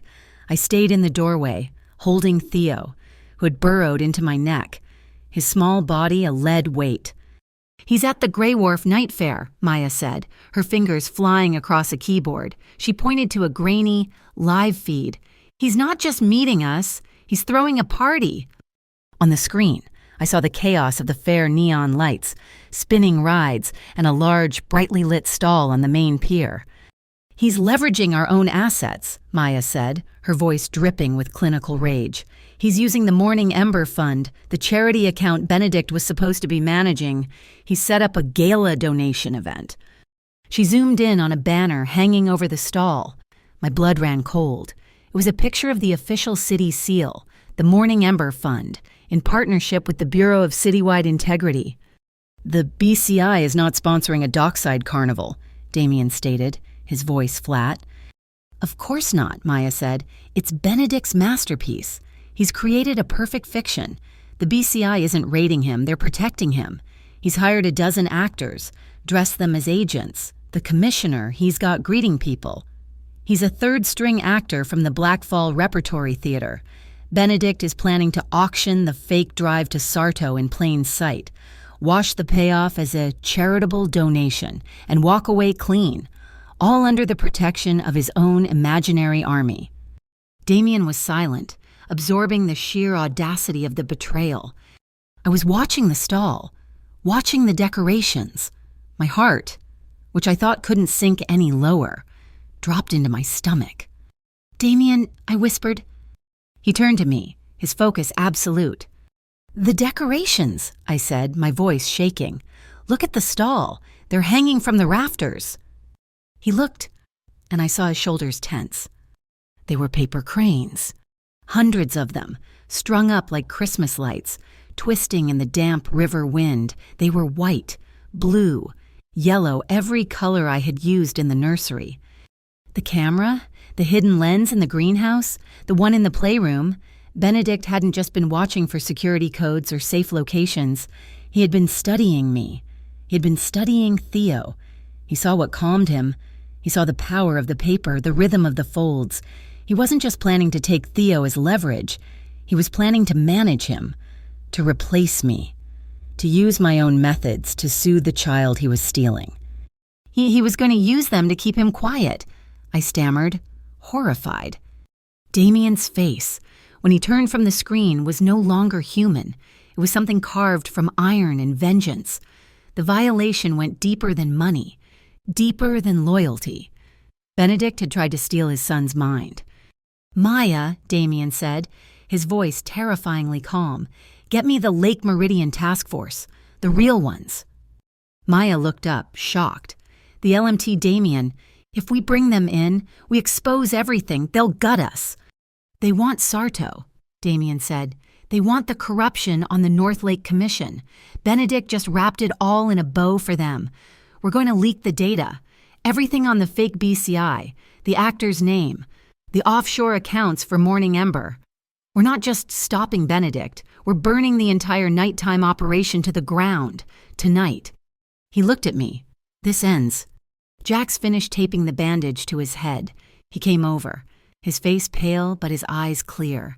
He held out a thin, metal bracelet, like a piece of minimalist jewelry. "I can't have you unprotected," Jack said. "It's a panic beacon, a ghost pin, just like the one he used in the bear. Ours is better." Damien took it from him. He grabbed my wrist, his skin still hot. His touch sent a jolt straight up my arm. "Here," he said, his voice low, his thumb pressing a small, invisible seam on the metal. "You press it twice, hard. It sends a high-frequency ping that only our system can read. If you're separated from me, if anyone touches you, you hit it." "I will," I promised. He slid it onto my wrist, and the cold metal felt as heavy as a shackle. The Grey Wharf night fair was a special kind of hell. The air was thick with the smell of fried dough, damp wool, and the metallic tang of the river. The roar of the crowd, the shrieks from the rides, the pounding, distorted music, it was a sensory nightmare. The storm hadn't hit here yet, but the sky was a bruised, sickly yellow, and the wind was picking up. We were a bizarre island in the stream of people. Damien walked in front of me, Theo awake now, his face buried in his father's shoulder. I walked close behind, my hand on Theo's back. Jax and Maya flanked us, invisible, their eyes scanning every face in the crowd. We reached the pier. Sardo was there, standing by the ridiculous crane-covered charity stall. He wasn't the gravel-voiced monster from the radio. He was a small, round man in a cheap suit, a greasy smile plastered on his face. He was wearing a plastic carnival mask, a bright blue bird. "Damien, my friend," he boomed, spreading his arms. "So glad you could make it to the party." He held up a small, black, hard-sided box. The drive, as discussed, a little damp from our adventure, but all here. Damien didn't move. "Where is he?" "Benedict O. He's the man of the hour. He's preparing the grand auction, a true showman." Sarto's eyes, tiny and sharp behind the mask, flicked to Theo. "And you brought the guest of honor. Excellent, let's make the swap. The drive for the boy." Theo, overwhelmed by the noise and the lights and the grinning plastic mask, began to tremble. His breath hitched. The high-pitched, frantic whine started in his throat, the prelude to a full-blown panic. I moved instantly, stepping between him and Sarto, shielding his body with mine. "Hey, Theo," I whispered, pressing my face close to his. "Look at me. Only me. We're playing a game. It's the counting game. Look at the big wheel. How many red lights can you see? Let's count them." "I see one." "One," he whimpered, his small fingers twisting in Damien's shirt. "Good. Where's two? I see two." "Two." "This is all very touching," a smooth voice said. Benedict Cole stepped out of the shadow of the stall. He had changed. He was in a pristine, dry, perfectly tailored suit. He looked like he had just stepped out of a magazine, his hair perfectly in place despite the humidity. He was smiling. "But it's quite unnecessary. Elara, he'll be perfectly calm with me." "It's over, Benedict," Damien said. His voice was a low growl, vibrating with a rage I could feel in my teeth. "Over," Benedict laughed. "Damien, you still don't get it. You're still playing checkers." He gestured to his fake agents, who were now forming a loose, protective perimeter. "The BCI needs this. Blackfall needs this. Justice must be served." "This isn't justice," I spat, my fear replaced by a sudden, hot anger. "You—" He looked at me, his smile tightening, his eyes full of a strange, glittering hatred. "You, the maid, you know what justice is?" "I know it doesn't use a 3-year-old as a shield," I shot back. His face darkened. I had hit a nerve. I pressed on, my voice rising, desperate to keep his attention locked on me. "You watched us, didn't you? Through a camera? You saw the cranes. You saw what I did. And you thought you could steal it. You thought you could copy and paste a mother's love to get what you wanted." "I am saving this city," he shrieked, his composure cracking, his voice pitching high. He took a step toward me, his hand raised. I saw Damien move in my peripheral vision, a slow, silent pivot, circling, using my distraction to flank him. It was working. The sky tore open. The first fat drops of rain turned into a torrential downpour in seconds. The crowd screamed, a single unified sound, and began to surge, running for cover. The fair's PA system, hit by the water, let out a deafening squeal of feedback. Sarto ripped the plastic mask from his face. The friendly facade was gone. "Enough of this theater, Rourke.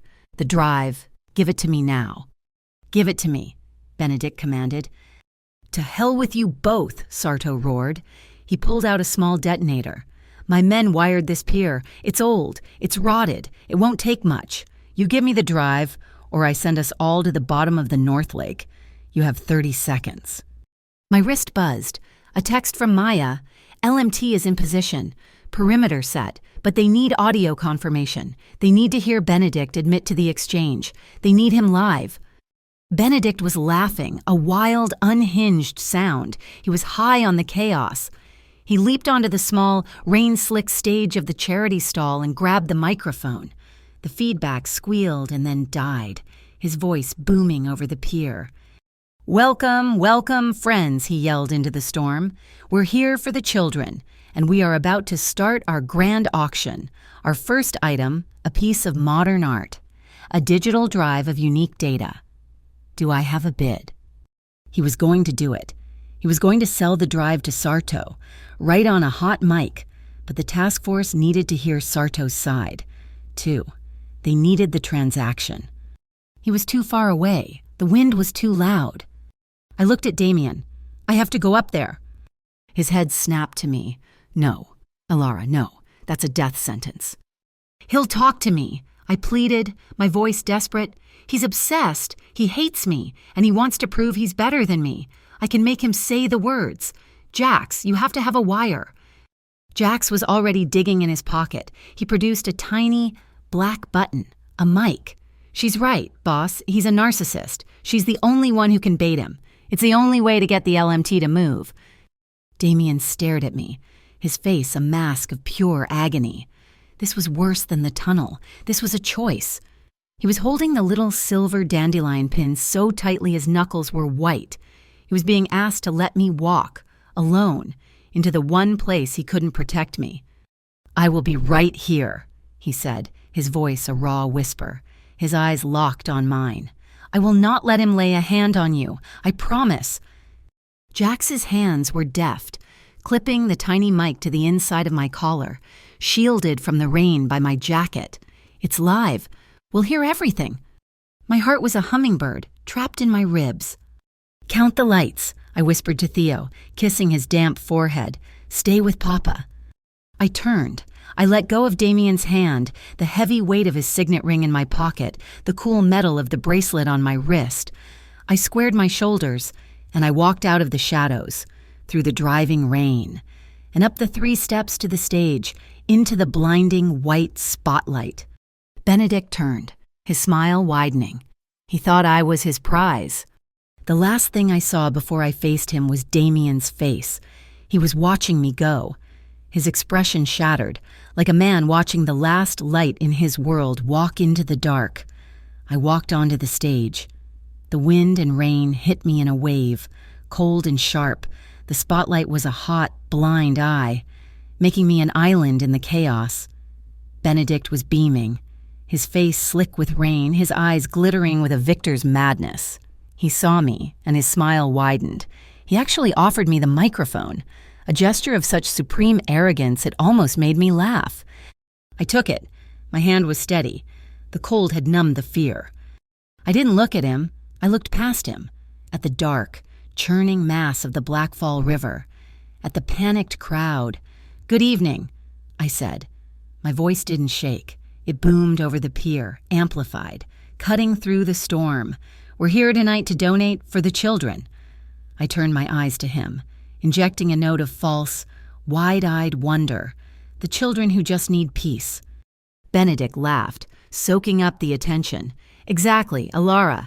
Peace, security, things this city has lacked, thanks to men who operate in the shadows."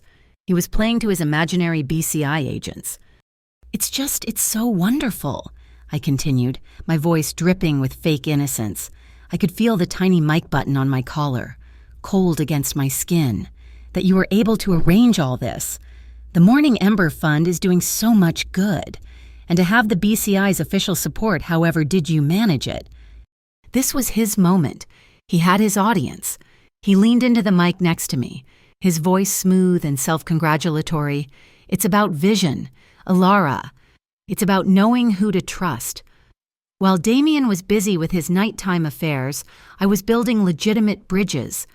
I have the full authorization of the BCI commissioner himself. This auction, he gestured grandly to Sarto, who was watching with growing impatience, is a fully sanctioned transfer of assets to secure the fund's future. In the comms van parked 2 streets away, I knew Maya would be nodding, recording. We have it, I could almost hear her say. He said transfer of assets and sanctioned. LMT is go, but they weren't moving. Not yet. A transfer of assets, I asked, forcing confusion into my voice. So Mr. Sarto is making a large donation. A very large donation, Sarto himself yelled, his patience gone. He held up the black box. Now let's get on with it. Coal the drive. Of course, Benedict said, still smiling. Our first bid for the future of Black Falls children, from Mr. Kellen Sarto. They're not moving. Jax's voice crackled, not over the speakers, but in Damien's ear, a conversation I couldn't hear. They're in position, but they're holding. Sarto's hand is still on the trigger. They move. He blows the pier. They need the device. Boss, they have to find the device. I saw Damien move, and he didn't look at me.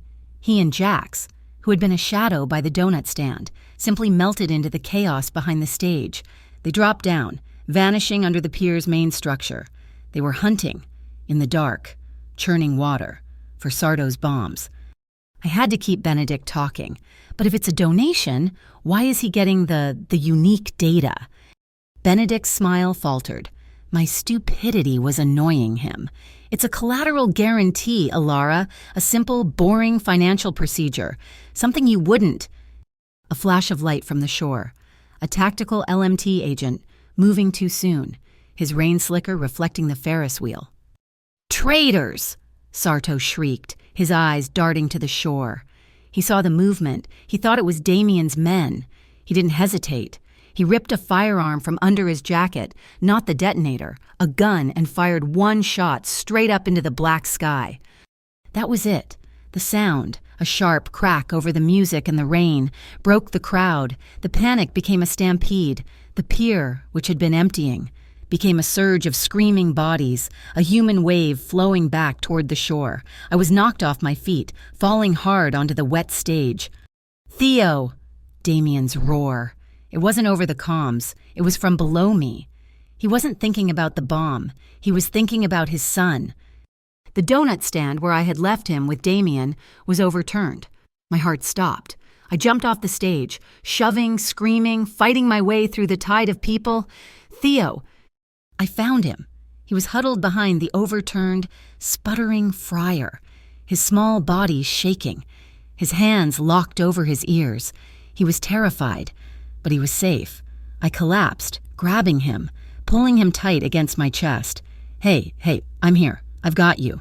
It's just noise. I pressed my hand against his small back, my fingers cold and numb, and tapped. In, 2, 3, 4. Hold 2, 3, 4. His eyes, wide with a terror that was all too familiar, found mine. He took a ragged, shuddering breath, and he nodded. He remembered. He was bringing himself back. What a touching, pathetic reunion. Benedict's voice. I spun around, shielding Theo, but he was off the stage now, and he wasn't alone. He had an arm locked around Mrs. Prin's throat. She must have come from the house, seen the chaos on the monitors, come looking for us. She came looking for the boy, Benedict sneered, his face a mask of contempt. A small, dark blade was pressed just under her ear. Damien, he bellowed, his voice raw. Show yourself now or I'll cut this old woman's throat right here. Damien emerged from under the pier, about 20 yards away. He was soaking wet, covered in grime and seaweed, but he was on his feet. His weapon was at his side, but he held his hands up, empty, showing them. This was it. Benedict was distracted by Damien. Sarto was watching the LMT agents, who were frozen by the hostage situation. This was our plan B, the blind spot. I looked at Damien. Our eyes met across the rain-swept pier. I didn't have the pin. He did. I raised my hand, my fingers touching the empty, rain-soaked spot on my collar where my dandelion pin used to be. It was a silent signal. The blind spot. The camera. Now. He nodded. A single, sharp dip of his chin. He understood. I took a step forward, putting myself between Benedict and Damien, keeping Theo tucked behind my legs. You don't want her. Benedict, I said, my voice low and calming, projecting only for him, for the mic. She's not the prize. It's me you hate. Isn't it? I'm the one who got in. You think I hate you? He laughed, a high, thin sound. You're nothing. You're just the help. I'm the one he trusts, I said, jabbing a finger at my own chest. I'm the one who got him to breathe. You just want to be seen. I remember at the dinner. You talked about your father, how he never saw your successes. This isn't about justice. This is about you, needing someone, anyone, to finally say you did a good job. It hit him. I saw it. The arrogance, the rage, it all just deflated. His grip on Mrs. Prin loosened. His eyes, the glittering mask, flickered. He was that little boy again, the one who never got the approval he was starving for. I did. Move Mrs. Prin was no victim. She stomped her heel hard on his expensive shoe and threw her head back, slamming her skull into his nose. He howled, his hand flying to his face. She broke free, scrambling away. It happened all at once. Task force, go, go, go. The LMT agents swarmed the pier, a wave of black slickers. No! Sarto screamed. He wasn't trying to shoot. He knew it was over. He looked at the detonator in his hand. If I go, you all go. He slammed his thumb down on the main button. A high-pitched, deafening beep cut through the air. A small, red digital display on the detonator lit up 60. 59, 58. He triggered the timer, Jax's voice from under the pier. The last charge, it's right under us. It's on a 60-second fuse. LMT agents grabbed Sarto, tackling him, trying to rip the detonator from his hands. It didn't matter. It was live.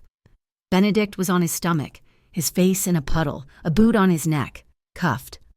But the bomb was live. Damien and Jax were gone, dived back under the stage into the churning, rising water. 40, an agent yelled. I couldn't run. I was frozen. I just held Theo, his face pressed into my neck. 39, I whispered into his ear, my voice shaking so hard I could barely speak. We're counting. Buddy, just a counting game. 38, 37. Under the stage, it was black. The water was at their chests, a single charge, blinking red. It's complex, Jax yelled over the storm, his light flashing on a nest of wires. It's not a simple circuit. Which wire, boss, which one? 20, I whispered, my voice breaking. I could feel Theo's small heart hammering against mine. 19. The water, Damien's voice roared, a sudden, terrible revelation. It's a dead man's switch. It's wired to the water level, the tide. It's not the red one. It's the failsafe. Cut the main power, the green one. Jax cut it. 10-9-8, an agent screamed, his voice cracking. I squeezed my eyes shut. I kissed Theo's hair. 7-6, I breathed. I love you. I love you. A 5, Damien roared. I heard the shing of his knife, a brutal upward thrust into the wiring block. Silence. The high-pitched beep stopped. The red light on the detonator, still in Sarto's struggling hand, went black. For a full second, the only sound on the pier was the rain. It hammered the wooden planks. The wind howled. The waves crashed. But the pier was still. I opened my eyes. Sarto was screaming, a high animal sound. As they cuffed him, Benedict was sobbing, his face in the mud. The LMT agents were frozen, looking at the dead device in their hands. Damien and Jax emerged from under the stage. They were soaking, exhausted, covered in filth, but they were alive. Damien's eyes found mine. He was alive. The crowd was gone, the fake agents were cuffed, the music was dead, and the rain, no longer a threat, just fell, a heavy, clean sheet, washing the pier, washing away the fear, and washing away the night. The fluorescent lights of the Lake Meridian Task Force headquarters were a harsher assault than the storm had been. After the chaos of the pier, the shouting, the rain, the primal fear, this sterile gray box felt like a tomb. It was 5 a.m, the city outside still dark, and the air inside tasted of burnt coffee and cheap industrial cleaner. Theo was a dead weight on my shoulder, asleep in a way that was deeper than exhaustion. He was a child who had absorbed the world's trauma and, finding it too much, had simply checked out. I held him, my arms aching, and watched through a glass partition as Damien stood in a briefing room. He was still in his soaked, grime-covered clothes. His hair was matted with river water. My dandelion pin was still visible, high on his chest, a single, absurd spot of silver. He was facing a man in a crisp, dry suit, Agent Thorne, the man in charge. I couldn't hear the words, but I didn't need to. I knew this ritual. I had seen it on TV, heard about it in the whispers of Blackfall. Thorne was offering the deal. You're a criminal, Rourke, but you're a useful criminal. Sarto is gone. Benedict is gone. But the rot in the NMC, the other families, they're still out there. Work for us. Be our ear. Be our cleanup man. Damien was rigid, his hands fisted at his sides. Thorne was pushing a piece of paper across the table. Immunity. A clean slate. The devil's handshake. Damien's gaze lifted. He looked past Thorne, through the glass, his eyes finding mine. He saw me, holding his son. He saw the world he had nearly lost, the small, fragile island of calm I had built, and the fortress he had almost buried us in. His face, which had been a mask of stone, cracked. He looked at Theo, his expression softening, and then he looked at me. He had a choice, the old power, or a new life. He turned back to Thorne. He said 2 words. I could read his lips. I'm done. He shook his head, a single, decisive motion. He put his palms flat on the table, leaned in, and said something else. Thorne's face went white. Damien wasn't negotiating. He was dictating. He slid the unsigned paper back across the table, turned his back on the agent, and walked out of the room. He pulled the door open, the whoosh of the seals breaking the silence. He didn't look at me. He just gently, so gently, took his sleeping son from my arms. Let's go home, he said. The ride back to Rookhaven was silent. Dawn was breaking, painting the sky a bruised purple. Maya drove, her face grim. Jack sat in the passenger seat, his bandaged head leaning against the window. Damien and I were in the back, Theo asleep between us. The North Lake Community Fund is solvent, Maya said, her voice the first to break the quiet. She was speaking to Damien, but her eyes were on me in the rearview mirror. The LMT has seized all of Benedict's offshore accounts. We're using the Morning Ember assets, the clean ones, to fund it. I'm filing the paperwork this morning to purchase the docklands at Grey Wharf. We're turning Pier 7 into a sensory center for children, like Theo. Damien just nodded, his gaze on the passing slums of the Iron Bridge district. I'm out, boss, Jack said, his voice rough. Effective today. Damien turned. Jax! It's not a negotiation, Jack said, echoing Damien's own finality. The pier watching Alara walk out there, I'm done with this life. I'm starting my own firm, Family Security, specializing in complex cases, families who need protection for kids with sensitivities. I'll be my own boss. I'll make my own rules. You'll be the best, Damien said, and it was settled. Our first stop wasn't the estate, it was St. Jude's Hospital. The rain had stopped, and the morning air was cold and clean. Mrs. Prin was in a curtained-off cubicle, looking pale but furious, a small bandage on her temple. The indignity. She was sputtering as a nurse checked her blood pressure. That accountant put his hands on me. Damien walked in. She stopped. Her anger fading, she looked at him, at his ruined suit, at Theo, who was now stirring, blinking in the light. "They're fine, Mrs. Prynne," he said, his voice softer than I'd ever heard it. "We're all fine."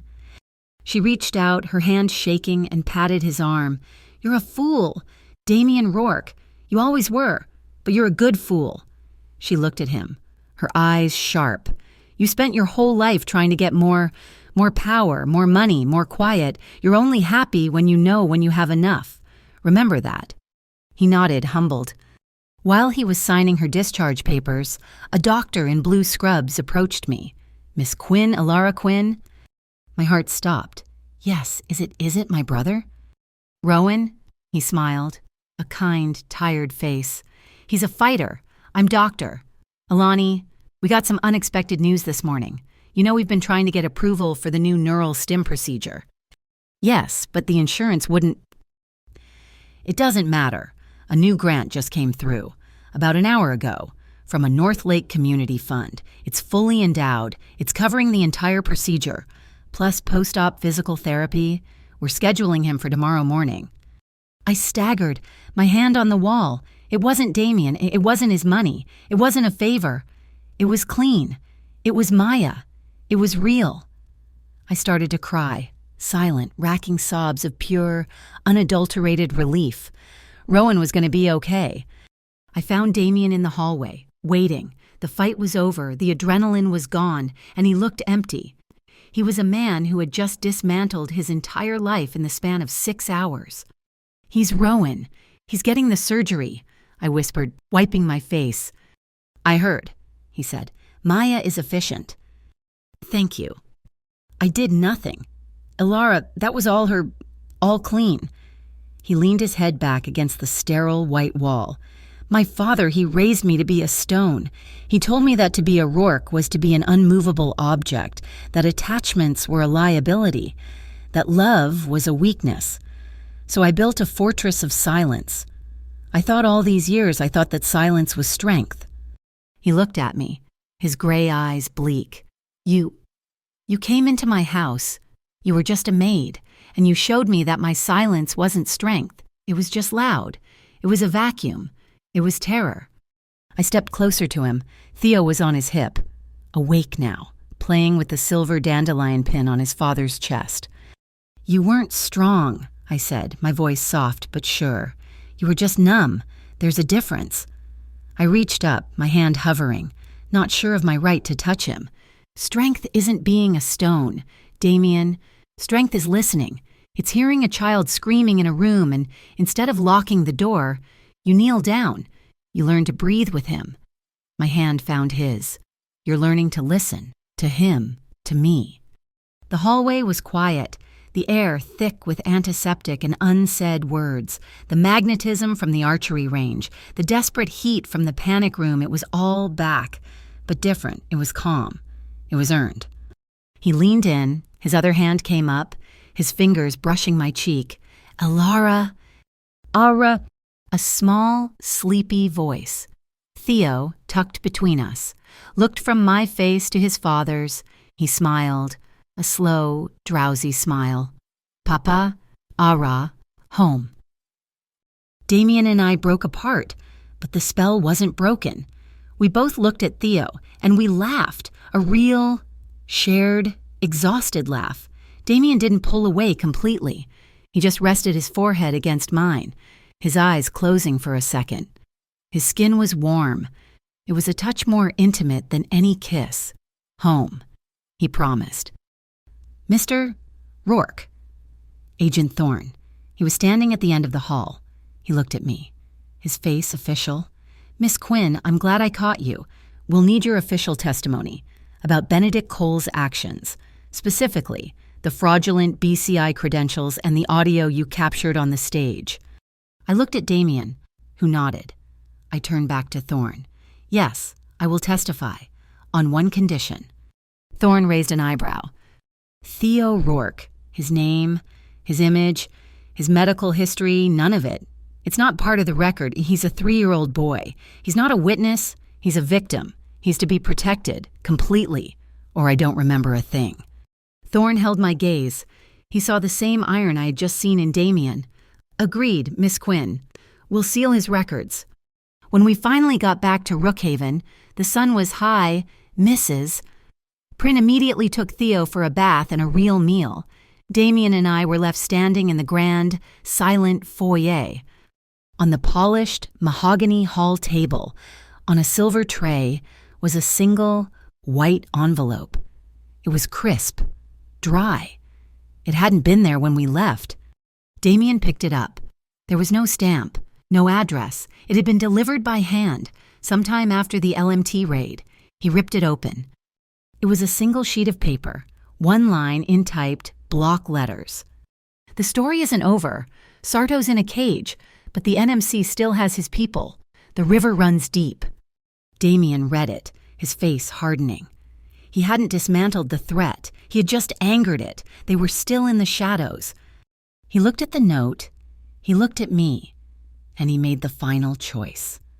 "They're right," he said, his voice quiet. "We can't be safe as long as we're a shadow they can hunt." He walked to the house intercom, his hand steady. "Maya, get me the Blackfall Chronicle. Get me Channel 4. I'm holding a press conference. Tomorrow at noon here." I stared at him. "A press conference, Damien, that's insane. You'll be exposed." "Exactly," he said. He looked around at the dark wood, the marble floors, the beautiful, cold fortress his father had built. "I'm not just ending the nighttime transport. I'm ending this house, this legacy. What are you going to do?" He walked to the window, pulling back the heavy velvet drapes, letting the bright, unfiltered sunlight flood the room for the first time. "I'm turning the lights on. I'm telling them everything, and I'm giving it away. Rookhaven is no longer a private estate. It's becoming the Rookhaven Commons, a quiet place for the community. The only way to be safe is to have nothing left to hide." Rookhaven was no longer a fortress. It was a beacon. 2 months had passed since the night on the pier. 2 months of grueling depositions, of legal battles waged by Maya, of Rowan's slow and steady recovery, and 2 months of tearing down walls, both literal and metaphorical. Tonight was the grand opening of the Rookhaven Commons. Where there had been high, imposing stone walls, there were now open gates. Where there had been shadowy, silent lawns, there were now thousands of people from Blackfall wandering the grounds, their faces upturned. The house itself, once a monolith of dark stone, was now glowing from within. I had spent the last 2 weeks with Theo, folding. We folded hundreds of paper cranes, just like the ones I had made in his playroom, but now they were every color of the rainbow. We, along with a team of community volunteers, had strung them up with small, warm lights. They hung from the oak trees and lined the pathways, illuminating the estate, guiding the people in. The air didn't smell of old money and beeswax anymore. It smelled of cider, roasting chestnuts from food stalls, and the crisp, clean air of autumn. The sound was not a child's wail. It was the low, happy murmur of a crowd, the music of a string quartet on the lawn. I stood on the wide terrace, watching. Theo was holding my hand, his other hand clutching a small, stuffed bear, a new one, bought from a store, personally inspected and x-rayed by a very apologetic Jax. "So many people, Ara," Theo whispered, his eyes wide. He wasn't scared. He was curious. "They're here to see the new house. Buddy," I whispered back. "It's our house," he said, with the simple conviction of a 3-year-old. A spotlight hit the main stage, set up on the great lawn. Damien stepped up to the podium. He wasn't in a dark, severe suit. He was in a simple, well-cut charcoal wool coat, open at the neck. He looked human. Maya stood to his left and to his right. A stern-looking woman I knew was the official notary from the Greywater County Registrar. Cameras were everywhere, broadcasting this live. This was his gamble. This was his all-in. "Thank you all for coming," he began, his voice steady, carrying over the crowd. "For 100 years, this house has been a symbol of power. It was a fortress, built by my grandfather and maintained by my father. It was built to keep the world out." He paused, his gaze sweeping the crowd and then finding mine. "It was a house built on fear," he said, "and I have learned, very recently, that fear is a terrible foundation. It is not strength, it is a prison." He turned to the notary. "Today, that ends." He took a pen and began to sign the stack of documents on the podium. "As of 7 o'clock tonight, I am dissolving the Rourke Night Heritage, as my father called it. Every asset associated with the North Lake transport routes, the shipping lines, the holding companies, all of it is being liquidated." A gasp went through the crowd. "The proceeds," he continued, "are being placed in a permanent, irrevocable trust managed by the new North Lake Community Fund to be overseen by Miss Maya Corin." He motioned to her, and Maya gave a single, sharp nod. "And this house," he said, "Rookhaven is no longer a private estate. It is hereby gifted to the people of Blackfall, to be known as the Rookhaven Commons, a quiet place for children, a sensory center, a public park, a place to grow." He signed the last page with a flourish. "The shadows of Blackfall have had their day. I am stepping into the light." The crowd was stunned into silence, and then a wave of applause started, spreading from the front row all the way to the gates. "Not so fast, Rourke." The voice cut through the applause. A side gate, one I hadn't seen, burst open. A dozen men in the dark blue uniforms of the North Lake Maritime Commission pushed through, their faces grim, led by a hard-faced officer. They were pushing their way toward the stage. My heart stopped. The note. The NMC still has his people. This was it, the last gasp. The officer held up a warrant. "Damian Rourke, you are under arrest for outstanding maritime violations dating back 10 years. Your assets are hereby frozen." The cameras swarmed them. The crowd recoiled. This was the final trap. Sarto had lost, but his network was still alive, and they were trying to drag Damian back into the dark with them. Damian went still, his hands flat on the podium. And then Maya smiled. She stepped forward, taking the microphone. "Thank you for coming, Officer Reed. We were expecting you." The officer froze. "Ladies and gentlemen," Maya said to the cameras, "as part of our commitment to full transparency, we knew there might be lingering administrative issues from the old NMC." She gestured to a quiet group of men in suits by the side of the stage, men I hadn't noticed, which is why we invited auditors from the Lake Regional Oversight Committee to be here tonight, to review this warrant in person.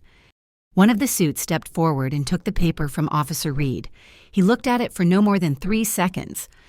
"Officer," the auditor said, his voice amplified, "this warrant is counterfeit. The signature is forged." He pulled a small phone from his pocket. "And according to my data, your personal bank account received a deposit of $50,000 this morning from a holding company still linked to Kellen Sarto." The color drained from Officer Reed's face. The cameras turned on him, their flashes like gunfire. He and his men didn't run. They just deflated. The institutional threat, the last echo of the old empire, had just collapsed under the full glare of the public spotlight. The LROC auditors, the real authority, quietly surrounded the NMC men and escorted them off the property. The crowd erupted. It was a roar of genuine victory. The last thread was cut. It was truly over. Damian watched them go, his shoulders finally, fully relaxing. He turned, his face clear, and looked for Theo. He stepped off the stage, ignoring the notary, ignoring Maya, and walked straight to us. He didn't bend, he knelt, his knee pressing into the damp grass, so he was eye to eye with his son. "Hey, Papa," Theo whispered, reaching out and touching his father's face. "Hey, Theo," Damian's voice was thick, his composure cracking. I learned something from you." He took a shaky breath. "You taught me that when you kiss someone, it means you trust them." Theo smiled, a pure, uncomplicated beam of light. He leaned forward and, in front of all of Blackfall, in front of the cameras, he placed a small, perfect kiss on his father's cheek. The entire lawn went silent, 1,000 people holding their breath, and then, the applause that came wasn't just for the donation. It was for this. It was for the man who had found his heart. Damien stood up, his eyes shining. He turned to me. "Alara Quinn," he said, and the world narrowed to just his face. "I have spent my entire life building a fortress, and you tore it down in a week with just paper and patience." He reached into his coat pocket. He didn't pull out the signet ring. That was in a vault, its power gone. He pulled out a small, simple velvet box. "In Blackfall," he said, his voice so low only I could hear it, "I was told I needed a queen, a woman of power, a queen of the night." He opened the box. It wasn't a diamond. It was a single luminous, gray-blue pearl, a lake pearl, simple, organic, and calm. "I don't need a queen of the night. Alara, I need a light to come home to. I need my anchor. I need my partner." He slid the ring onto my finger. It was a perfect fit. "Will you build this new life with me? Will you stay?" I didn't have to think. I didn't have to weigh the options. I didn't have to check for cameras. I threw my arms around his neck, burying my face in his coat. "Yes," I whispered. "Yes." He held me, his arms locking around my waist, lifting me off the ground. Later that night, long after the crowds had gone, long after Theo was asleep in his own bed for the first time without a monitor, we found ourselves on the roof. The greenhouse was silent. The only light came from the moon. The olive trees were still, their leaves silver in the dark. The hidden camera was long gone, the hole it left now covered by a climbing jasmine vine. He was standing by the pot where we had all knelt. That first day, I walked up behind him and wrapped my arms around his waist. Resting my cheek against his back, I could feel the steady, slow beat of his heart. He turned, his arms coming around me. He didn't kiss me. Not yet. He just held me, his hands splayed wide against my back, my head resting over his heart.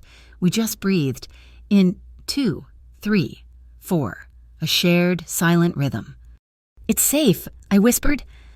"It's safe," he agreed. He tilted my chin up, his thumb brushing my cheek. His gaze was deep, searching, and filled with a profound, quiet love. He lowered his head, slowly, giving me every chance to turn away. I met him halfway. The kiss wasn't the frantic, desperate collision from the panic room. It was slow. It was deep. It was a promise. It was the first, real, unhurried breath of a new life. His lips were soft, sure, and all the loneliness I had seen in him, all the emptiness in my own life, just dissolved. My hand slid up his chest, around his neck, and his arms tightened, pulling me flush against him. And there was no fear. There was just trust. A small sound, a creak of the door. We broke apart, slightly. Mrs. Prin was standing there, a tray with 2 glasses of water in her hand. She looked at us, at Damien's hand on my cheek, at mine on his chest. She didn't look flustered. She didn't apologize. She just smiled, a real, warm, genuine smile. She set the tray down on a table, turned around, and pulled the heavy door shut, leaving us to our peace. Damien laughed, a low, warm rumble in his chest. He rested his forehead against mine. "I love you, Alara Quinn." "I love you, Damien Rourke," I whispered back. He kissed me again, and in the dark corners of the garden, a small colony of fireflies, roused by the warmth, began to flicker, a tiny constellation of all natural, all too real stars. The next morning, a new sign was hung at the gates. It was simple, painted wood, Rookhaven Commons, a quiet place to grow. Jax was in the driveway, not in a suit but in a polo shirt, directing a class of young parents on sensory-safe home security. Maya was on the phone, her feet up on her new desk, arguing with the governor about policy reform. Rowan was in physical therapy, learning to walk again. And we were at the lake, the boathouse. The scene of our terror had been repainted a bright, welcoming white. Damien, Theo, and I stood on the end of the dock. The water was calm, reflecting the bright morning sun. We each held a paper crane.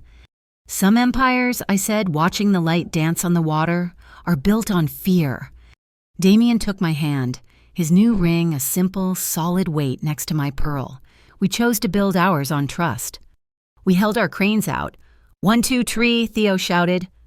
We let them go, 3 paper birds, catching the breeze, sailing out onto the water, toward the new day. Thank you so much for listening to our story. I'd love to know, where in the world are you listening from? Drop a comment below to say hello. Share your thoughts and connect with other fans. Your support means everything. Please subscribe to our channel, Mafia Boss Stories, like this video. And if you really loved it, hit that hype button to help share this story with even more people.